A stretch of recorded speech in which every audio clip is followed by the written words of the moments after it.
Hi, good morning, everybody. Israel's permanent representative to the United Nations, Ambassador Danon, will make a statement, and then he will take a few questions. Thank you.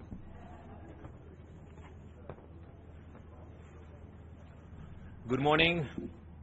As we speak, there is an official UN event taking place right now in this building. This is not a meeting focused on terrorism. This is not a discussion on Iran's latest missile tests. No. It is a forum sponsored and funded by the UN, full of incitement and hate aimed at one member state, the State of Israel. 50 years ago, this month, Israel fought off an all-out attack. The attack aimed to destroy the world's only Jewish state.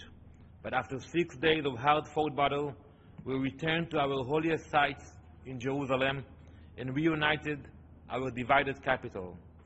Instead of joining us in celebration of Jerusalem, the only capital in the Middle East where all religions are free, UN funds are used to host supporters of terrorism. That's right, you heard me right. Supporters of terrorism. One of the speakers at this forum is from Al-Mezan. Al-Mezan is an organization that cooperates with Hamas, the internationally recognized terror group. The same Hamas that shoots rockets at our cities, at our villages, and sends suicide bombers to our cafes. Another speaker that you can hear today at the event is from Al-Haq. Al-Haq is led by Shawan Jabarin. Jabarin sat in prison for his PFLP role terrorist organization. As we speak, Mr. Jabarin and his deputies remain in regular contact and coordination with the PFLP. This is a picture of Adas Malka. Adas was an Israeli policewoman on duty, keeping the residents of Jerusalem safe, keeping the tourists coming to Jerusalem safe. On June 16th, less than 2 weeks ago, terrorists from the PFLP killed Adas, the same organization that is here today at the UN. They officially took credit for that. Supporters of terrorists, inciters of violence. This is who the UN has decided to welcome to their conference attacking Israel. What a disgrace. Today, the Security Council will meet to discuss the humanitarian situation in Syria. This is what the UN should be focusing on. This is where the funds and the attention of the UN should go, not on promoting the lies and the hatred that we will see at the UN today. The time has come to put an end to this absurdity. I call on the UN to close down UNISPOL and all other biased anti-Israel bodies and agencies. If the UN doesn't stop this hate, doesn't halt these lies, the chance for peace in our region will only grow dimmer.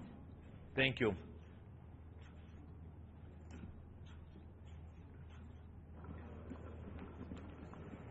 Yes, Joseph Klein, Canada Free Press.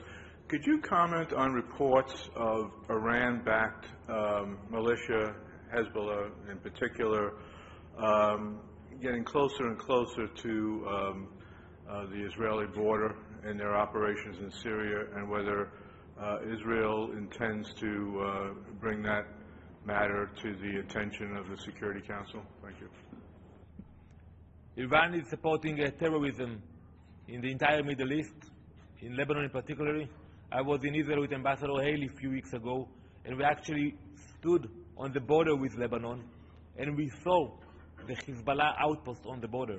So we expect more from UNIFIL force to enforce the mandate that they received from Resolution 1701, and we expect the UN to be more effective on that matter. And we see that Hezbollah is putting new posts, they disguise and they call it a green organization, but we have the intelligence that this is Hezbollah outposts, and they are taking pictures and they are following moves in our side of the borders. And we approach the Security Council to implement Resolution 1701. Let me just follow up. The Security Council today is meeting concerning the observer force in the Golan Heights. And what I was referring to, in addition to what you just mentioned, was reports of increased presence and incursions by Hezbollah and other Iran-backed forces closer and closer to the Golan Heights, and the Syrian government itself launching attacks in and around the Golan Heights, threatening potentially Israel. Is that an issue that you also intend to bring to the attention specifically of the Security Council? We will do that, and I do agree with you. We see the involvement of Hezbollah and other Iranian forces in Syria, and we will not allow any attacks on Israel, and we will respond to any attack. Regarding to the UNDO force, we welcome the redeployment of the UNDO force. We discussed it with the people here in the UN, and we hope that soon we will see the force coming back to the posts that are now vacant.